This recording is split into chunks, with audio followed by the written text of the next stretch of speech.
Good afternoon. Shortly, the Senate is going to consider Senator Shelby's amendment to weaken the President's and Senator Dodd's proposal for strong consumer protection in the financial regulatory bill. I think you've all seen the President's statement, and here to talk about that is Deputy Treasury Secretary Neil Wolin. Neil?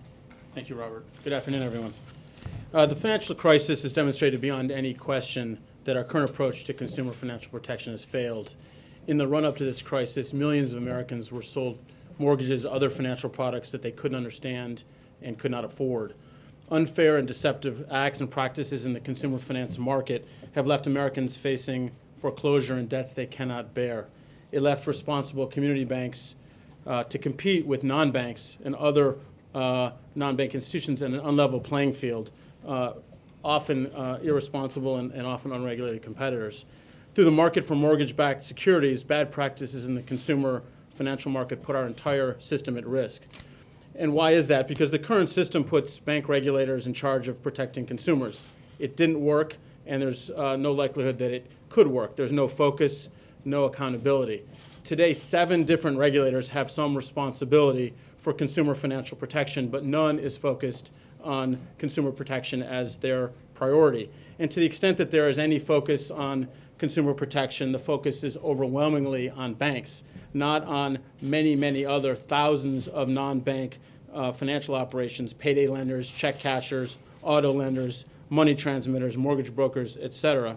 This unaccountable, fragmented system allows for bad practices to take place in the shadows of the marketplace, and we have to put an end to this.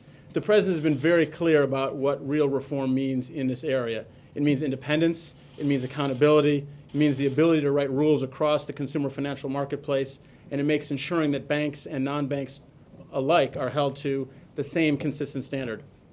The Dodd legislation pending in the Senate right now does all of that. The Republican alternative does none of it. The Dodd bill creates a fully independent, fully accountable bureau. The Republican alternative just picks an existing consumer office from one banking regulator and drops it into another bank regulator. That would be totally subordinate to bank regulators. As I said earlier, that hasn't worked. It will not work. The Bureau in the Dodd bill has an independent ability to set clear rules of the road across the marketplace. The Republican alternative leaves the bank regulators in charge of the consumer laws, the same regulators who have shown none or little interest in implementing these laws properly over the last series of years. The Dodd bill creates for the first time effective federal authority to adopt rules banning unfair or deceptive practices wherever they may occur. The Republican alternative keeps in place huge legal obstacles that make it nearly impossible to ban unfair or deceptive practices by non-banks like mortgage brokers, payday lenders, auto lenders, etc., perpetuating an unfair advantage that these banks have over community banks, for example. The Dodd bill creates a bureau that can ensure consistent enforcement of rules across all of this marketplace. It can directly enforce against bigger banks, against mortgage companies, against payday lenders, against auto lenders, and other firms. The Republican alternative gives the so-called consumer office virtually no enforcement authority. I think in the end, and to sum it up, the Shelby Amendment is actually worse than the status quo. It keeps all of the flaws of today's system. It keeps bank regulators completely in charge of protecting American families. It keeps a huge loophole for payday lenders, for auto lenders, for mortgage brokers, for check cashers, and for all the other lenders and financial businesses that compete with banks but don't happen to be called banks. And it actually undermines existing rules. Let me just say this. The Republican argument for leaving the bank regulators in charge of protecting consumers is that there is some conflict between consumer protection and the health of financial institutions. We reject that argument out of hand. There is no real conflict between safety and soundness of banks and other financial institutions on the one hand and transparency and fairness for consumers on the other. Strong protections are actually good for the banking system. I think we've just learned that when you don't have strong consumer protections, the banking system is very much at risk. You know, we saw yesterday that the Republicans have decided to join with the Democrats in the Senate in a constructive way on some issues.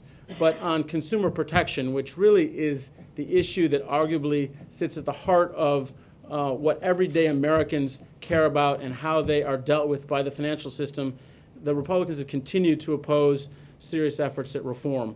I think 2 years after this financial crisis began, a crisis that was exacerbated by a lack of transparency, it's time for us to ensure that we have comprehensive reform that includes these fundamental improvements in consumer protection that the President has put forward and that the Dodd bill in the Senate contains.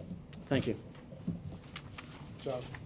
Can I ask you about the Sanders Amendment and what you guys are doing to try to change it or possibly kill it on Fed auditing? Well, let me say, John, at the start, we oppose the Sanders Amendment in its current form. We think that, as Senator Sanders does, that transparency of the Fed is critically important, but we also believe that it's important that the Federal Reserve Board have independence. We think that independence has served this country very well over a long period of time. We think that countries that have had either the reality or the perception of political influence in their central banks have had real problems with respect to inflation, with respect to the cost and the availability of credit, including to consumers and to small businesses.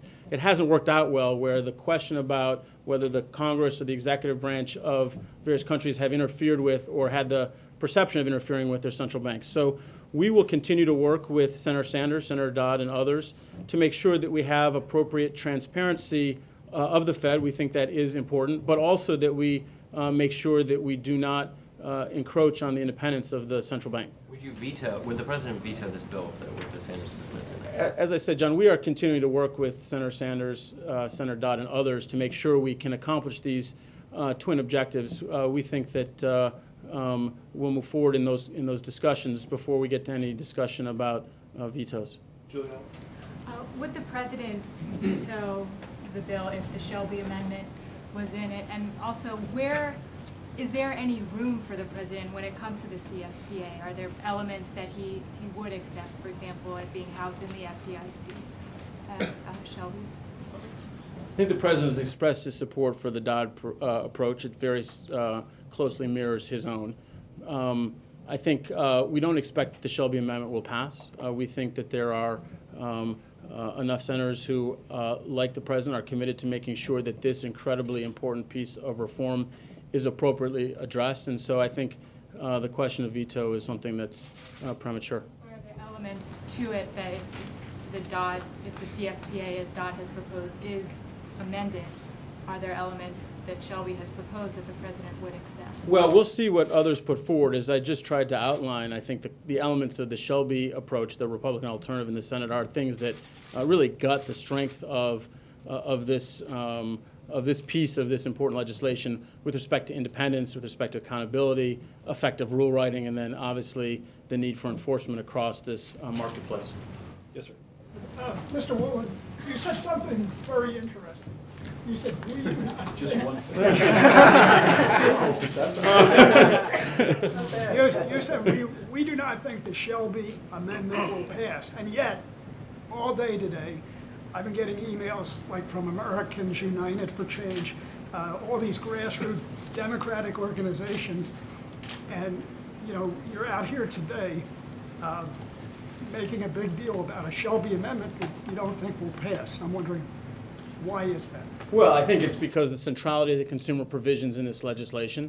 The President's been very clear from the beginning that this is something that's enormously important, that's really at the core of what caused the problems we got ourselves into, and the solutions are really at the core of providing rules of the road going forward that will work and be protective not just of consumers, but ultimately, as I mentioned earlier, of the broader financial system. So we want to make sure that we say clearly and loudly that the Republican amendment will not work on all of the various dimensions that I described. And while it's pending in front of the Senate, we think it's important for us to express our view. Jake. Just a couple follow-ups. The President said that he will not let amendments like this one, written by Wall Street lobbyists, pass for reform. Specifically, if it's part of the bill, will he veto it?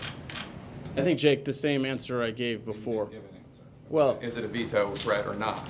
I think it's premature to talk about veto threats, Jake. As I say, we don't expect this amendment to succeed, and if it comes to that, we'll deal with it when that happens. Okay, and then in terms of the Sanders amendment, Sanders says that, and the amendment says that nothing shall be construed as interfering with monetary policy. But what they want to know is who received the $2 trillion in Wall Street bailout funds. Does the administration oppose letting the American people know and see who received every dime of the $2 trillion in bailout funds? It doesn't. And again, we are for transparency. We think that's an incredibly important principle and one that, frankly, is well embedded in the Dodd approach and in the approach that the President has put forward. What we want to make sure at the same time, though, is that the provision doesn't, in a sort of an unintended way or whatever, get into the area of monetary policy that encroaches on the central bank's independence or has the perception of that. Where that has happened in various places, it's not been a pretty picture. Sanders said that charge that it would interfere with monetary policy, he called it bogus. Well, I think, having a multiplicity of voices, Jake, being able to comment on the conduct of monetary policy already creates a bit of an issue. The legislation does take down some barriers that have existed for some time now with respect to the GAO not getting into the middle of monetary policy. That's the kind of thing that we're concerned about. Does the President support Senator Blanche Lincoln's provision that would effectively force banks to spin off their swaps desks? Or does he think that the Volcker rule is enough in that particular area? Well, we've worked with Chairman Lincoln and Chairman Dodd on a very strong package of reforms in the derivatives area, strong regulation of derivatives dealers, central clearing, transparency through exchange trading, and so forth. We have not taken a position on this precise element, but as Secretary Geithner has said, we do want to make sure that there isn't the unintended consequence of taking activities and pushing them off into the shadows. That was an important part of what got us into this set of troubles, and we want to make sure that we learn that lesson and don't repeat it. I think the last thing I would say is, in that regard, Sheila Bair's obviously written a strong letter raising some concerns. We are very committed to strong derivatives provisions. We've been working with Senator Lincoln and with Senator Dodd all along the way, and we will continue to do so to make sure that that framework stays robust. Why are you not taking a position on that particular Well, proposal? there are lots of different pieces of this, and it's hard to sort of extract one in isolation. But this is a big one. I mean, does the President support the idea of banks having to spin off their swaps desks or not? I don't think this is a binary question. I think we want to make sure that we accomplish the goals that we set forward, which is to make sure that the dealers in these instruments are well regulated, well capitalized, well looked after, but also that there's transparency through exchange trading and so forth. We also, though, want to make sure, as we've said now a number of times, that we don't, through what we're doing here, create a problem somewhere else. And so as the various pieces come together, that's something that we will continue to be attentive to. The President said that this bill with this amendment was written by Wall Street lobbyists. What evidence is there that they actually wrote this? The Republicans say that it's the small business trade associations that are pushing hardest for this amendment. Well, Chip, I would say that there's been an enormous amount of lobbying activity on these provisions. I refer you to some of the things I said to the Chamber of Commerce a few weeks back. There's been, I think, a broad set of assertions made by big banks, in particular the Chamber of Commerce, in addition with respect to things in the consumer provisions of the President's proposal and the Dodd language. I think lobbyists have been chipping away, frankly, all the way through, and this alternative, I think, reflects a lot of the themes that you've seen from them, from their trade associations, from the Chamber, and so forth. George. Thank you. How big a threat to the bill is the Republican demand for the strict preemption of state consumer laws, and how confident are you of getting Senator Carper to share your view? Well, we'll continue to work through that issue with Senator Carper and others. We think it's important that that national banks, with respect to matters that really interfere with their ability to do their business, ought to realize some preemption. But we also think that it's important for there to be strong consumer protections, that there be a strong set of federal rules with respect to consumer protection that would affect banks and non-banks. And we think that if states want to protect their citizens against the kinds of consumer practices that have really caused an important piece of this crisis, they ought to be free to do so. David, and then we'll let Neil go back to work. Thanks. Another amendment question. What about the Brown-Kaufman amendment to cap the size of banks and put on hard leverage placements? Is the administration supporting that or not? Well, we share Senator Brown and Senator Kaufman's, frankly, other senators' concerns about the riskiness of certain institutions. I guess I would say that from our perspective, what's really key about this is that the institutions be less risky, that they not pose threats to the broader system. Size is one attribute with respect to risk, but there are other attributes.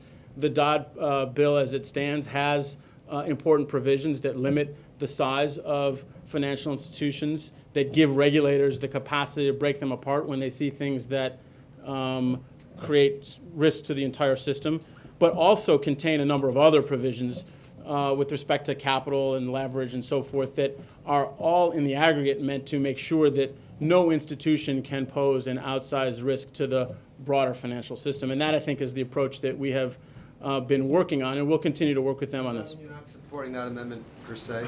Well, I think it's not, what we've been talking to them about the size constraints that we have in the bill that is pending now in the Senate, and some of these other issues that I just discussed.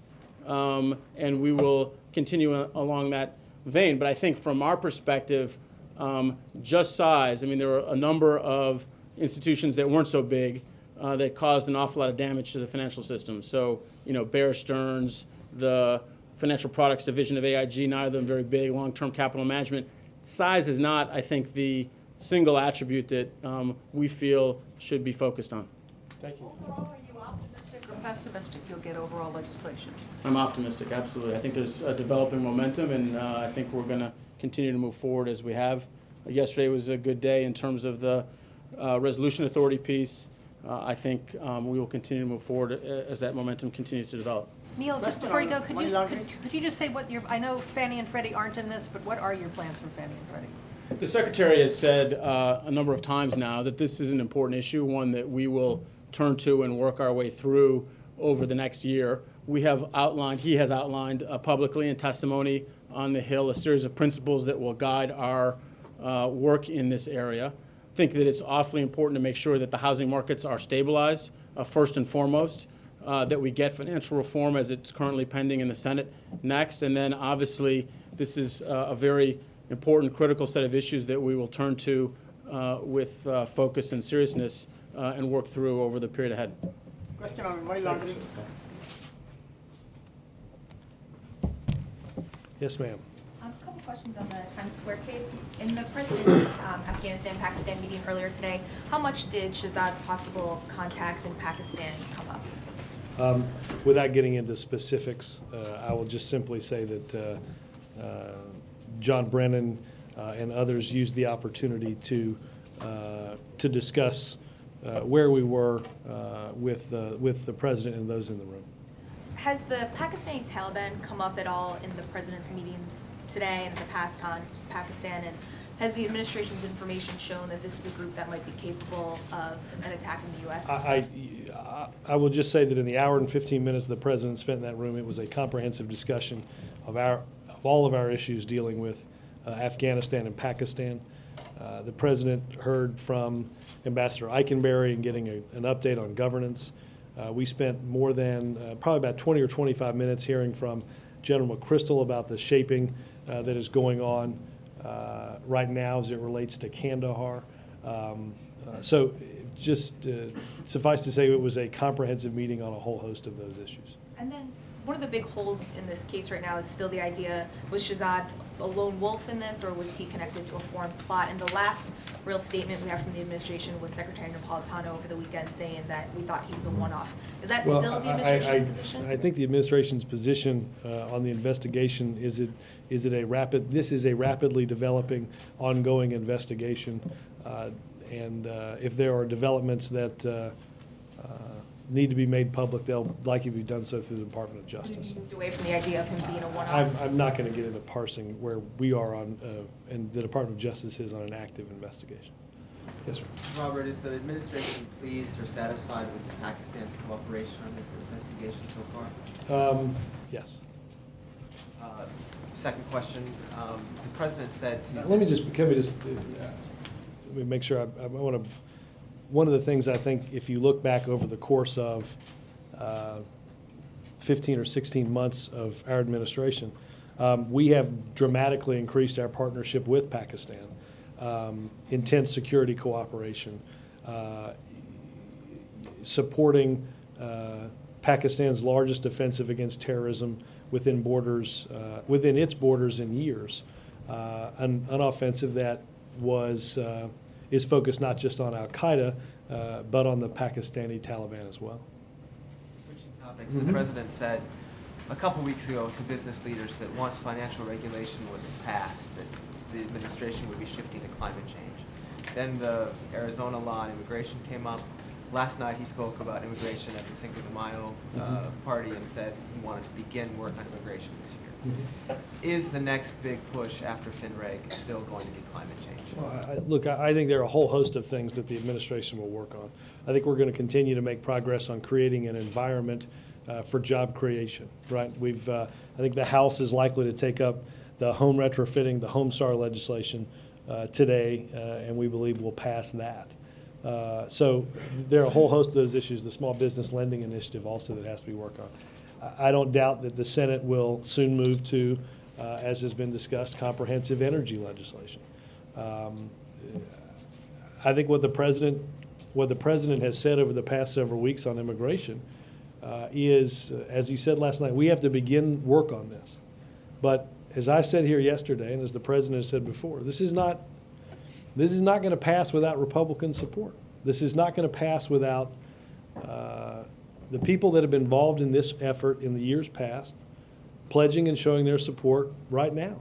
So while we begin this effort to shape bipartisan, comprehensive immigration reform legislation, its passage is going to be dependent upon whether or not we can find Republicans that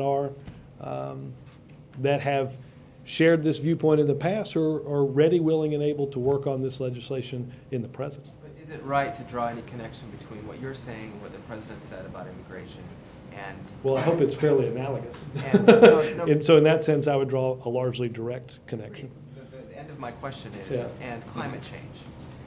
Is that a signal that climate change, in fact, will be a bigger priority because it's clearly something that's derailed I will say this. Lindsey Graham's support for it? Well, I will say this. I think that while each is a priority, I don't think this is an earth-shattering comment to believe that the energy legislation is farther ahead of immigration legislation. I think that's simply to look at where we are in the legislative construction process. But that sense, whether it's true or not, of a priority is something that has affected Lindsey Graham's support.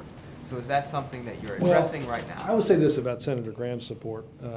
We have worked with Senator Graham, I think, pretty well in this administration. He's been here a number of times to discuss a whole host of issues. All we've done on Senator Graham, with Senator Graham on energy and immigration reform is each and everything he asked us to do. Right? He came to the Oval Office, met with the president, and asked that the president's, with Senator Schumer, support an outline that they were working on for comprehensive immigration reform, and asked that we seek additional Republican support through calling 5 senators. We did each of those things. I think we've done if I'm not mistaken, I think there was an energy meeting and an immigration meeting, one on a Monday, one on a Tuesday. So I can't speak for where Senator Graham is today. I can simply speak for what he asked the president to do and what the president did to keep his word and his commitment. I think we've made I think there's a lot of progress that has been made on energy legislation. And I don't think anybody, Democrat, Republican, or Independent, in Joe Lieberman's case, want to see that work and that commitment walked away from. Jake. Just to follow up on that, the president has said that he wants it to be a bipartisan bill, immigration reform. Well, let me just be clear. Again, in order to get through, it's going to have to be. Right. That's a math problem, not a perception problem. Democrats have been shopping around an immigration reform proposal in the absence of Lindsey Graham being partners with Schumer on this. They haven't been able to find a Republican yet, the last time I checked, to join them. Therein lies the problem. How important is it to the president that the bill itself be one that can attract Republicans, even if there are no Republican sponsors? Again, You see what I'm driving at? I mean, because there are some Republicans who say that the Democratic leadership in the Senate is just looking to use this as an issue to gin up and galvanize Democratic voters for the fall. I'm not saying that that's what the president is trying to do. I think the president's involvement on this issue has been consistent throughout the years. I would say, whether or not you could get people to vote for something but not be a direct sponsor, that might be a tougher. Well, how do you make that equation, though? I mean, do you look at the 2007 legislation as a template? Do you? Look, I think there's certainly aspects of the legislation that was done throughout the period of 05 through 07. I'd have to look specifically at. I've not evaluated specifically what is in one and isn't in the other sort of thing. But again, I would simply reiterate, Jake, that it's not just a luxury in needing Republican support and sponsors. It's a necessity. And unless or until we get to that point, it's going to be hard to enact overall comprehensive reform. Okay, just to follow up on a couple other things. Neil Wolin talked about Fannie and Freddie reform being something that the president wants to do. Is there a timeline for that? Is there any pressing need? Obviously, there was some news from Freddie yesterday that couldn't have been heartening to the president. But I think something that was largely believed to be expected. I wouldn't add much, since he's the Deputy Secretary of the Treasury, to what Neil said and what Secretary Geithner have over the past few months outlined. The president reiterated to the economic team on either Monday or Tuesday, I forget exactly which day we were in the Oval, that this was something that had to be pursued as part of the full panoply of financial reform, even as we ensure, as Neil said, stability in the housing market. And lastly, Senators Lieberman and Scott Brown, as well as Congressman Zaltmeyer and Dent, introduced a law today that would allow the State Department to designate anyone who the State Department believes is providing material support or resources to a foreign terrorist organization, to strip that person of their citizenship if they are a U.S. citizen. Does the administration have a position on this bill? I have not heard anybody inside the administration that's been supportive of that idea. Does that mean the administration opposes it? I have not heard anybody that supports it at all. About the press release? No, I got Google too. Okay. Go ahead. After the last AFPAC meeting, there was a sense from the White House of optimism that a lot of progress was being made on the ground. What was the tone today in terms of what's going on in Afghanistan? Well, look, I think the phrase that General McChrystal specifically used was the progress has been slow but steady. I anticipate that that is likely what we'll see for the remainder of the year. A couple of, as we do in all of these meetings, they went through where we are in building an Afghan national security force, both which is comprised of as an Afghan national army and an Afghan national police, both of which were ever so slightly ahead of the goals, and that the force flow of our additional troops moving into Afghanistan was on pace, which is obviously something that has been of great concern to the president. And in terms of, in the wake of the attempted bombing at Times Square, has intelligence picked up any additional increased activity from various terrorist groups? Are they seeing anything more? I'm not gonna get into what intelligence officials are picking up. British elections, will the White House be paying close attention to that tonight, and any thought given to how that could impact the special relationship? I don't think the outcome will impact any measure of the special relationship. Is that just in my head, or do you all hear that? It's just in your head. Happens to me all the time, Chip. Right when I just can't quite get the station locked in. I don't think that will impact at all that special relationship. I think we will certainly be watching what happens, and anticipate that the president will, at an appropriate time, reach out to the winner. Yeah, it's a, reach out to the British government. How about that? Let's, I think we're all sort of watching the, what might be an interesting result. You said that General McChrystal said progress is slow but steady. Is the president satisfied with the pace of progress? Thus far, yes.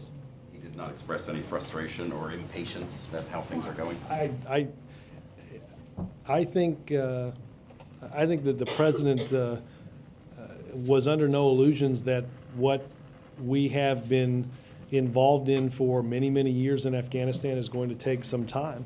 There are a whole host of issues, not just military, but issues surrounding governance that we're working through. So I think slow and steady is largely to be what's expected. Does he believe that they are still on pace to keep, to start bringing troops out as he has Yes, scheduled? there's nothing that was discussed that would change what the president outlined in December. There was a fairly alarming piece by Ahmed Rashid, and I don't know if you saw it, an op-ed piece in the Post a couple of days ago, where he said that North Waziristan now, of all the provinces in western Pakistan, that's the one that's the least touched by Pakistani forces and U.S. forces, and that it is now such a hotbed of terrorist activity and terrorist training that it is worse than Afghanistan was before 9/11. And Ahmed Rashid is a very respected author. Was that discussed in the meeting today, and is that something that people in this administration agree with? Is it that bad? It was not, the specific region was not, as I recall, brought up in great detail today. Suffice to say that many regions in Pakistan have been the focus of our cooperative work with Pakistan, the government of Pakistan, for the length of our administration, understanding that we have a threat that continues from that region of the world. And this is probably pointless, but I'll do it anyway. Supreme Court. All right, I was waiting. How many questions did that take? Yeah, well, anything? You go about 16 blocks and you hang a right, and you. I know. Is tomorrow a possibility? Every day's a possibility. Today's a possibility? We have to change our frequency. I would say, that was good. I would say less today, given the time that's elapsed.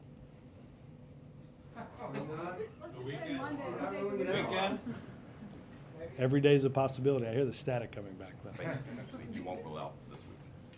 I'm not going to rule out. I'm not going to rule out anything. Could be happening right now. You didn't know?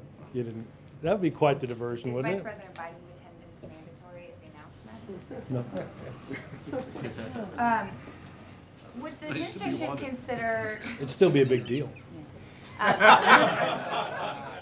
What kind of deal? Very big. How loud is the static? That's the. Go ahead. Nice try. Go ahead. Would the administration consider reinstating what was at the time an emergency provision to stop for secondary screening people from 14 countries? I know that you sent a note in the briefing that addressed why you think these new measures are superior. More comprehensive and quite frankly superior, given the best information that we have from counterterrorism officials. As I talked about yesterday, we've got a degraded command and control structure, upper command and control structure in Al-Qaeda that has moved them to the less sophisticated planning around different events. They fit a whole host of different profiles that geography alone may not alert you to. So the development of what was announced post the 14 specific countries takes into account the evolving geographic nature of the threat. In the case of Shahzad, are you confident that these new measures would have stopped him for secondary screening? Yes. When is the administration going to name a new TSA administrator? I don't have anything on that. Would you consider it a priority? I mean, we haven't had a permanent TSA administrator since January 2009. Yeah, no, absolutely. It is, and our improvements in airline safety have, and in screening, are important to our overall increase in domestic defense against a possible terror attack. Does it take on greater urgency given the events of the last Again, week or so? I think every day it's an important provision. John. You have new job numbers coming out tomorrow. I expect the president will have something to say about that. Going to Buffalo on Thursday. Do you feel like, does the president feel like his message on jobs and on economic focus is getting through, or that it's just being swamped by oil spills and terrorism and everything else that keeps cropping up? Well, we did a little of this yesterday. I first and foremost, I think the American people, as you heard Neil say, most of the American people's intersection with this financial crisis has been through aspects that would be better regulated with a consumer, something that looks after the consumer and the protection of consumers financially. So I don't think that. I think what's going on the floor now is very emblematic of an economic agenda. I don't think those are different. I don't think that's different than something else. As I said earlier, the House is likely to take up and pass an aspect of the president's proposal, even as both houses work on a small business lending initiative. As you mentioned, we'll get new jobs numbers tomorrow, and we'll be able to evaluate where we are on the road to further economic recovery. At the same time, Jonathan, you can't. The president has to be able to walk, chew gum, juggle, and ride a unicycle all at the same time. You don't have the luxury of just doing or focusing on one thing, and that's what the president has had to do, quite frankly, throughout the whole of his administration. Robert, can I just follow up? Apparently the Dow is dropping 1,000 points. The European markets have stopped lending. Do you have any response? It's news to you? First, I don't. My producer did not hand me a. I will. No, I understand. I will. Can you talk more generally about the crisis in Greece? Yeah. All I want to say is obviously the president has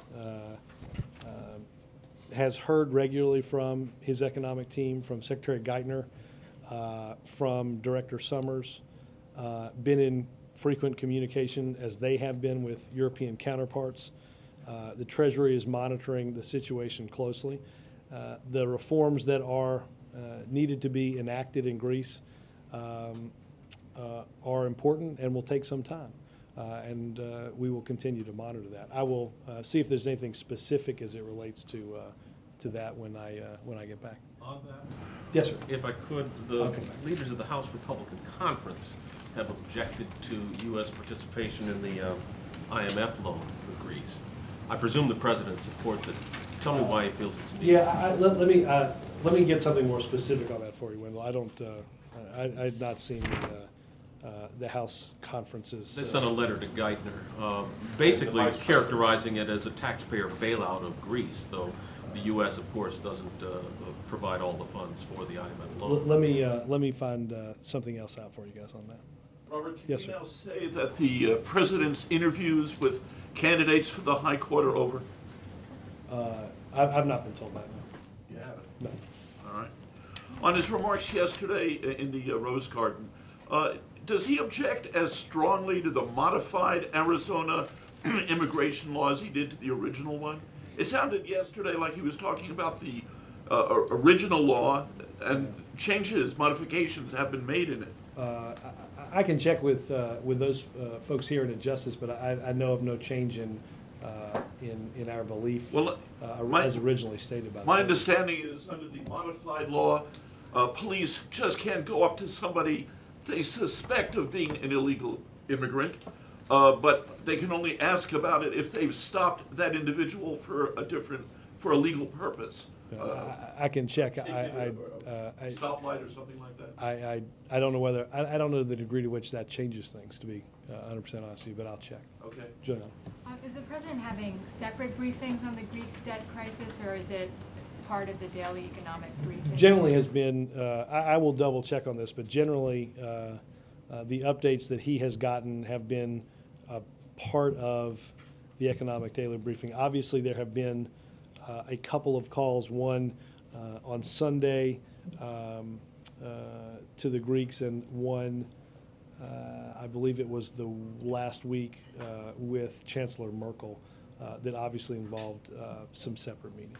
You talked directly to Greek leaders. Wait, what was the Sunday call? That, yeah, I believe there was a, I'll send you the readout. Yeah. Do you know if he was updated this morning in his daily? You know, I didn't go to the 10 o'clock meeting, but I will, I presume that it came up, it had come up in earlier staff meetings. And then also, just more broadly, when it comes to regulatory reform, the president publicly and advisors even in private meetings have told the big banks to call it off their lobbyists, wanting them to stop watering down provisions of the legislation. Is there any sense that that message has gotten through at all, or do you see the big banks cooperating anymore? I think there have been some banks that have stated their support for financial reform. There are others that continue to, through both their personal actions and their actions of their exceedingly large group of well-paid lobbyists that continue, as you heard Neil talk about, continue to try to water down reform on behalf of the American people. The president has been very clear about the principles that he sees that are tremendously important in ensuring strong rules of the road going forward to make sure nothing happens like this again. Would you like to say who some of the banks are that have been more cooperative? I think many of them know who they are. Does the Yes, sir. President agree with Chancellor Merkel that dealing with the future of Europe really is at stake in dealing with the Greek crisis? I have not heard the president talk about that specifically.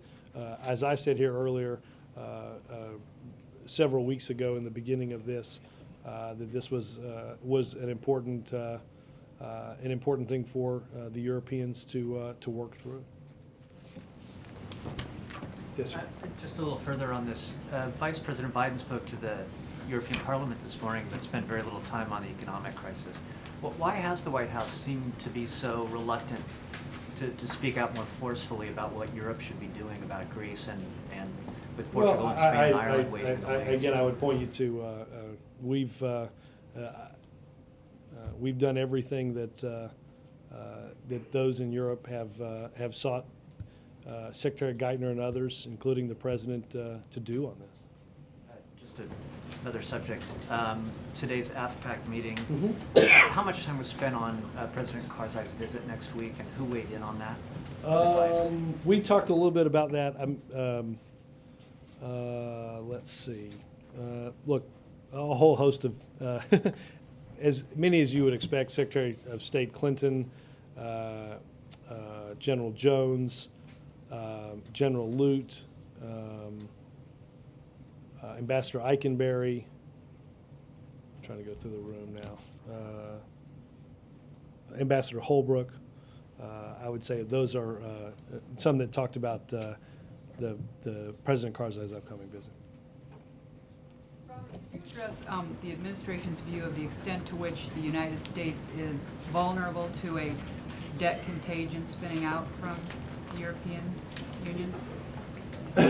Let me get somebody from Treasury who will have a more technical answer.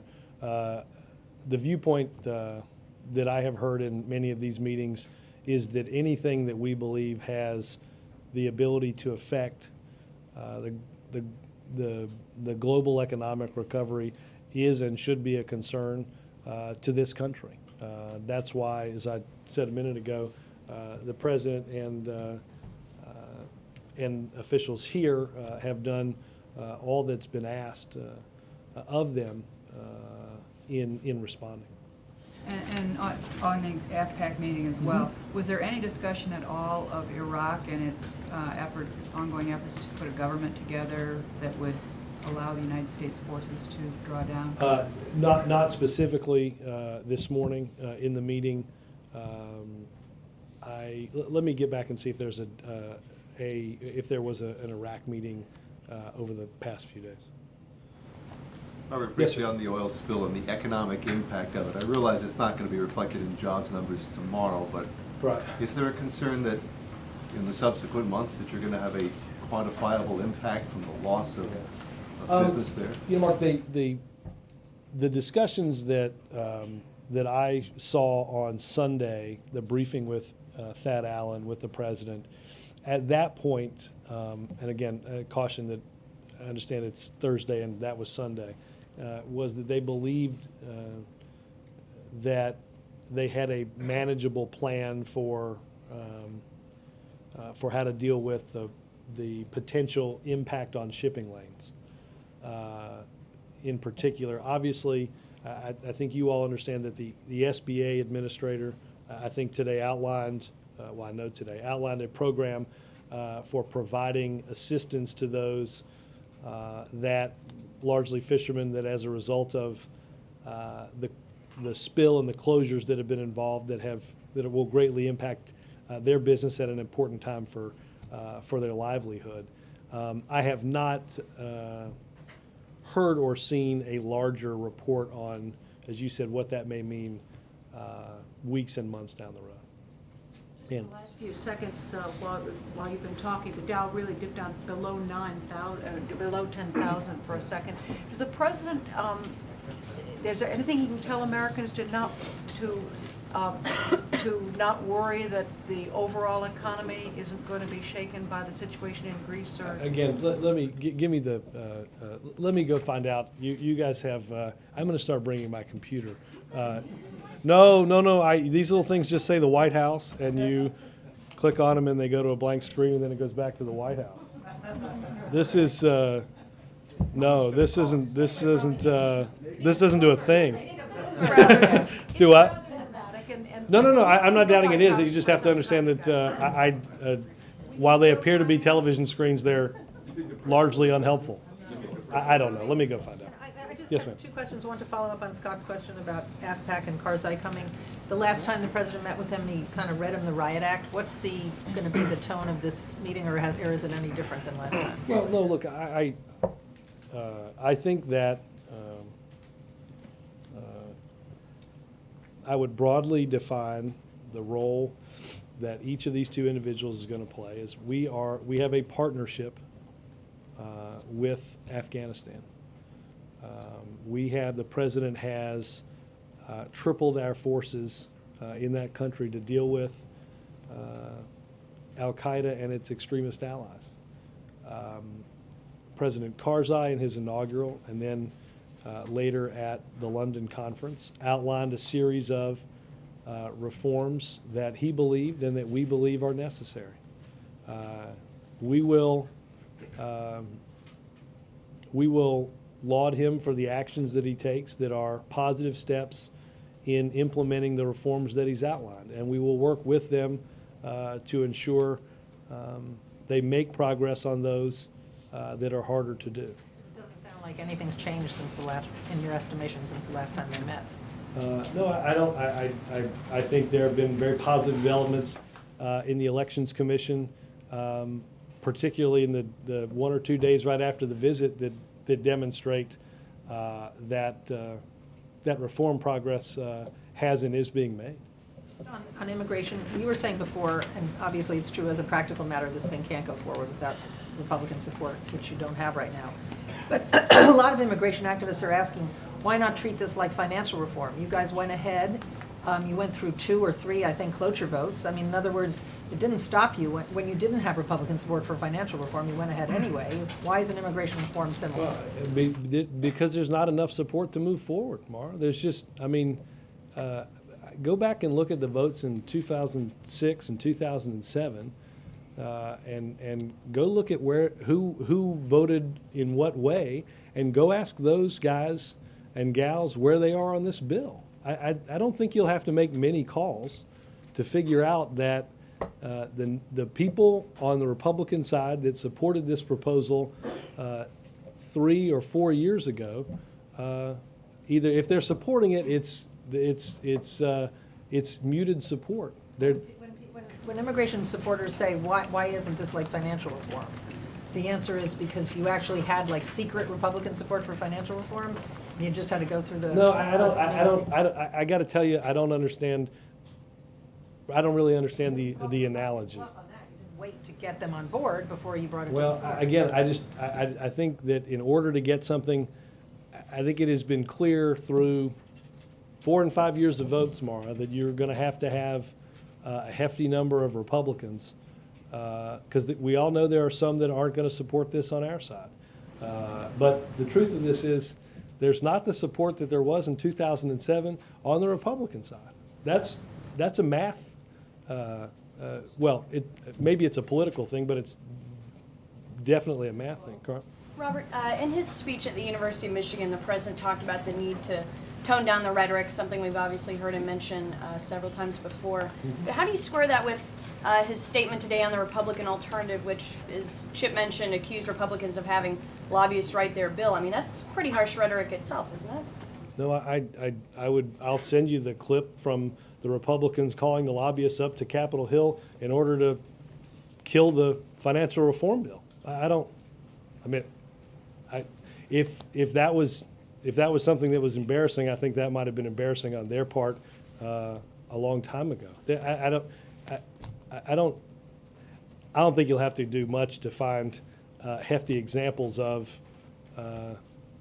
many individuals either asking for political contributions based on the legislation that the President and Senator Dodd had proposed, or in calling legions of lobbyists to offices on Capitol Hill in order to kill financial reform. I think the votes are going to line up with those that want to see progress on behalf of the people of this country, and those who want to see reform stalled on behalf of Wall Street and the big banks. On the Times Square attack for a moment, if there are suspects identified in Pakistan, would those people be brought to New York and tried? I would need to get some clarity on that. I think I don't know the individual circumstances that might determine such a thing. And can you say at the moment if there have been any direct links tied between people in Pakistan and not anything this incident? And could I just ask one other quick question? Is the president looking at going to Israel anytime this year?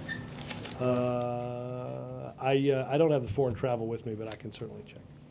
Margaret.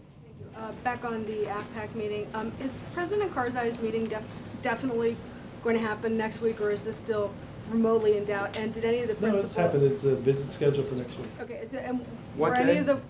I think that he's here a host of days. I think the president meets on Wednesday, if I'm not mistaken. Yeah. So were any of the advisors in today's meeting advocating against that meeting going forward? And finally, last time President Karzai was here, he came out with the president, but there was not an opportunity to ask him questions. Do you know whether they intend to do joint questions and answers? It is on a list to talk to folks about today, but I don't have an answer on it. Many of us might be interested in asking him a question, just for what it's worth. For what it's worth, I will check. Yes. Yeah, thanks, Robert. In Jonathan Alter's new book, the president is quoted as using a vulgar term to describe the Tea Party movement. Is the quote accurate, and if so, does the president regret it? I barely have enough time to read my briefing books, and what I'm afforded to. I have no offense to Jonathan, but I've not read his book. April? But you'd only have to read one word to answer this question. Well, or 2 words. How about, Chip, you go buy me Jonathan's book so that he gets the royalty, and I will be glad to read the word. April. Is the answer then that you don't know? The answer is I haven't read the book. April? Robert, on 2 issues. One on the Gulf of Mexico situation. Has anyone in this White House, I'm going back to a question I originally asked you when you had that briefing with all the principals on it. Has anyone in the administration worked with any of the oil companies in trying to work on the prices that are expected to rise? Also, has anyone within the administration talked to the fisheries, talked to many of the people who have produce or dealing with produce down there and marine life that we eat on the table? I mean, has anyone dealt with that about trying to keep the price down as this economy is still? I will check on, this was a little bit of where Mark was heading in a sense. on sort of the comprehensive environmental or economic impact. I mean, obviously, the president met with local fishermen. SBA's down there offering loans, low-interest loans to small businesses that are affected by the spill. I will say that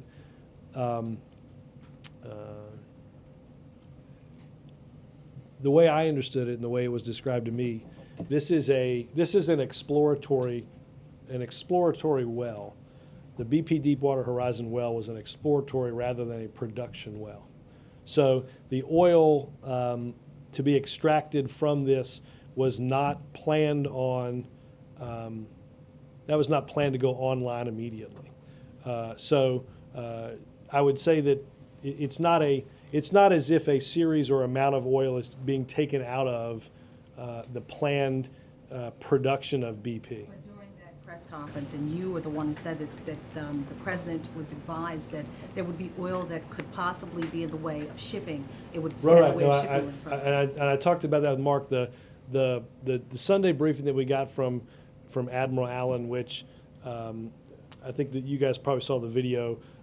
Was a projection screen with mapping that had at that point where the oil spill had spread to, and went through a whole host of.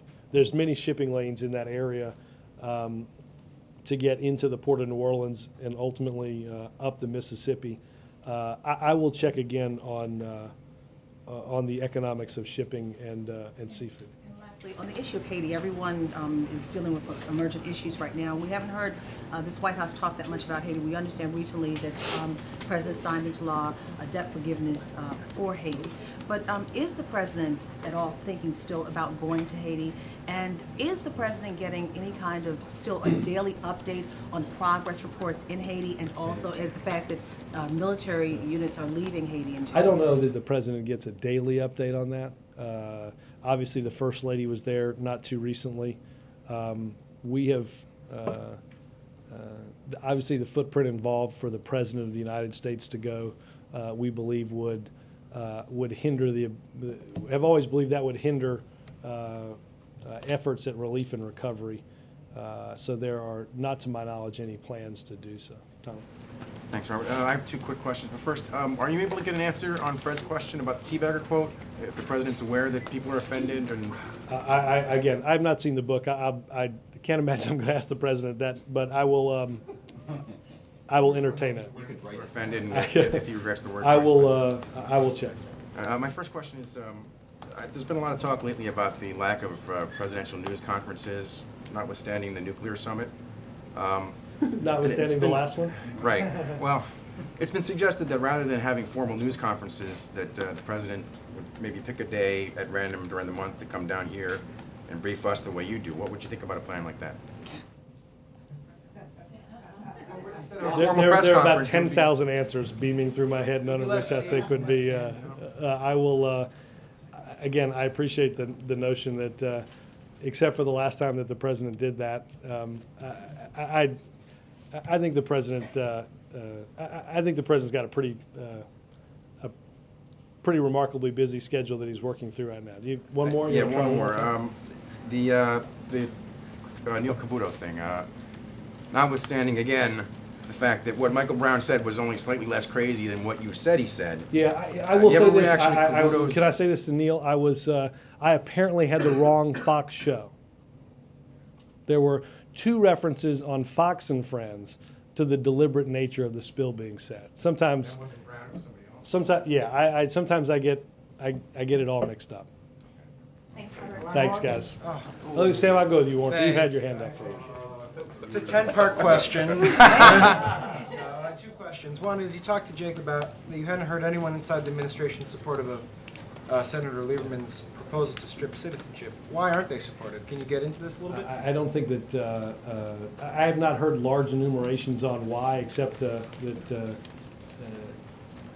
I don't think anybody would find that to be such an effective way. I will try to get a better explanation as to why no one supports it.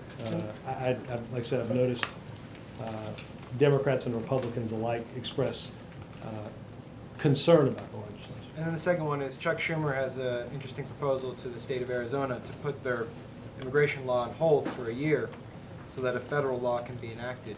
What do you think of the idea? Well, I will say this, that I think you've heard the president say, and I have said certainly in this room, that that without a comprehensive federal law, Arizona and 49 other states could well enact a myriad of different proposals for an issue that can and should be dealt with at the federal level. That's why the president has begun the work that he has, and hopes that we have Republican support to address this in a comprehensive way. It's something that it is something that, if we don't address this at the federal level, is simply going to create a 50-state patchwork of immigration laws. You don't want to call for a momentary delay in implementing? I saw a story on what Senator Schumer had. I think I saw the copy of the letter. I have not talked with immigration officials on that yet. Thanks, guys. Thank you.